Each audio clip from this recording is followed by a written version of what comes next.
Cusack's head flick. Cooper winning the ball, but then running into Collins. An awkward one for McCabe and for Patterson. Back from McCabe. Here's Russell. No time at all given to Bobby Russell. Morton really have the bit between the teeth now. They're very determined indeed, looking to cash in on this excellent spell. There's Pickering!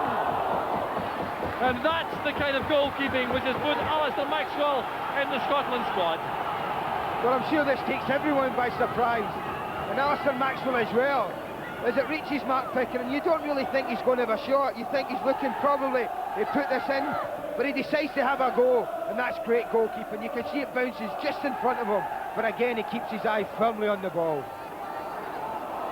So the header away there by Patterson. There's Fowler! Inches wide of the post. It was turned away there by Maxwell again. It's a corner kick to Morton, and this is now developing into a tremendous cup tie. What a good save it was. No, Maxwell didn't get it, the defender deflected it. I think he may have had it covered, Jock, but this is a super spell from Morton. There's Collins to the far post. Maxwell is committed, deciding to punch. And that, I think, was a good decision. Lashed into the far enclosure there. Maxwell turning out to be a key man for Motherwell in goal.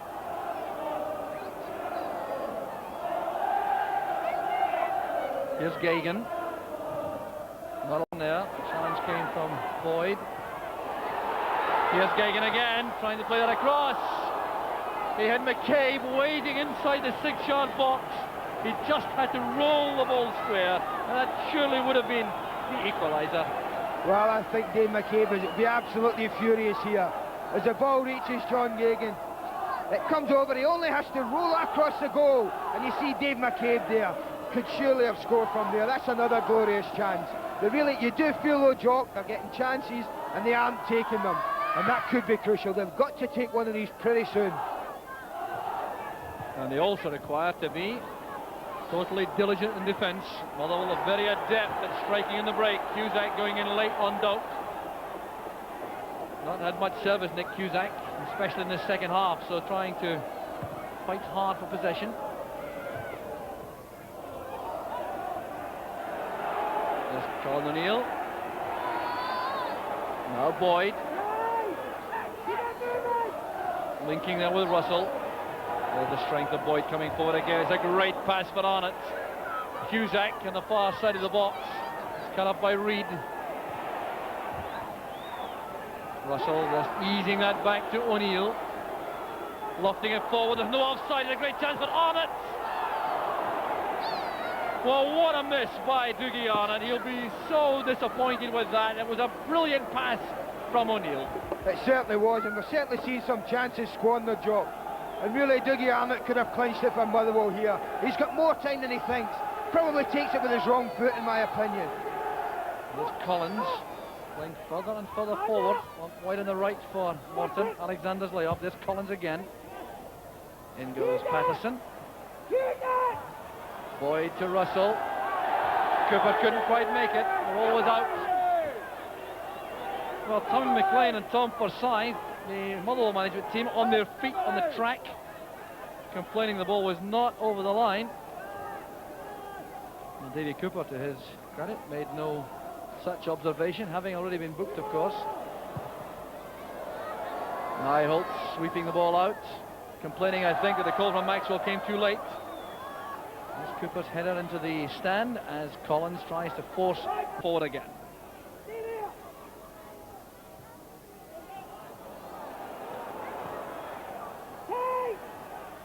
Played in there by Collins. The clearance reaches McDonald. There's a chance. Turned in now by Gagan. Morton have equalised. It's the former Motherwell player, John Gagan, who sets this cup tie alight. And you can't see that Morton haven't deserved this, Jock. From about the 20th minute in this match, they've come forward and dominated. This ball played in, cleared there by Kirk, controlled by Ian McDonald. The shot beaten high in the air by Maxwell, and it was Gagan who was first to react. That's the goal which has kept Morton in this tie. Yes, we look at it, it's his first touch that gives McDonald the opportunity, but I can't help thinking that a goalkeeper of Alistair Maxwell's quality will be disappointed with that job. Food for thought now for Tommy McLean. This tie has got to be won all over again. McCabe's in the clear. There's a chance for Morton. Nyholt through the cross. And a good effort by McCabe, but he was under pressure all the way. The credit defensively must go here to look Nyholt. Yes, it does, for the simple reason, Jock, that even his pace it would have taken away from Minnie. It makes him go right. You see that? He has to drag it wide. Pickering playing it forward. Punching tackle in there, and McCabe is in behind McCart now. Morton sending players right into the penalty area. One of them is Alexander, and it's dumped away by Patterson. There's Collins. An awkward one for Maxwell. A very quick recovery indeed. Well, again Morton caused problems, and again it's McCabe, this time on the left wing as he bend one, and who is it is back there? Davy Cooper. He may not have defended very well, but I think he just did enough to cause him. And Alistair Maxwell, normally the most sound of goalkeepers, showing slight signs of nerves even then, Jock.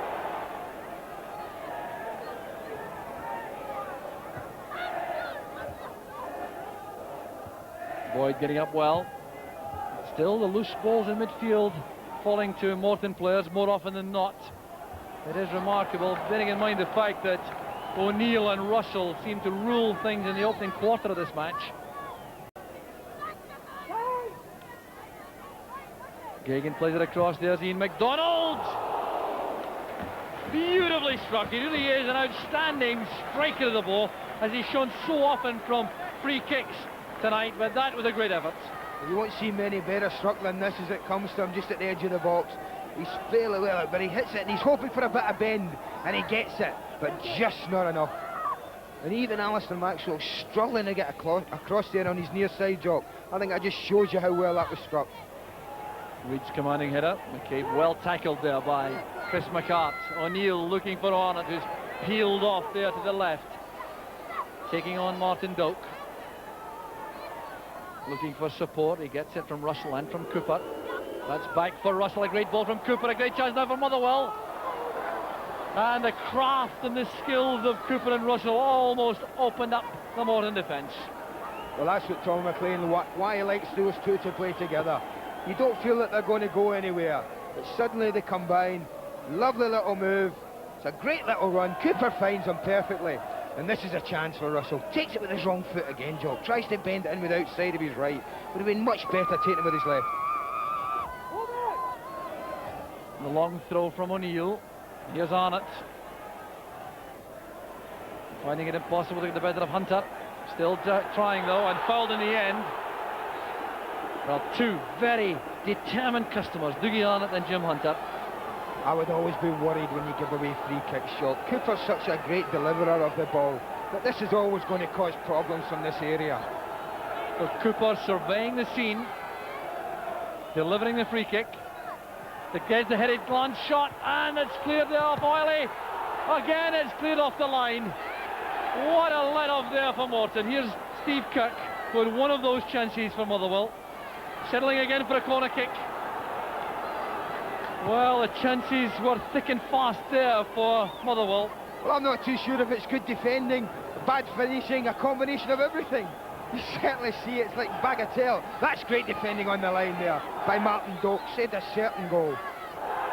Headed by Doak. Here's Alexander. It's still Morton looking the more likely coming forward. A chance now for Gagan on the break. Well, he scored the equaliser against his former club. That would have been a dream come true. This is actually a better chance shot than it looks, because it sets up for John Gagan. It's there to be volleyed. Get it on target, make him save it. He'll be disappointed he hasn't done that. Well, referee Hugh Williamson studying his watch carefully. He'd even had a look at his replacement watch to see if they're in accord. Header by Reed. Up goes Boyd. Reed comes forward again. And there's Tom Boyd and Arnott. The final whistle goes. We're in for a penalty shootout. And applause around the stadium, particularly, it's fair to say, from these Morton supporters.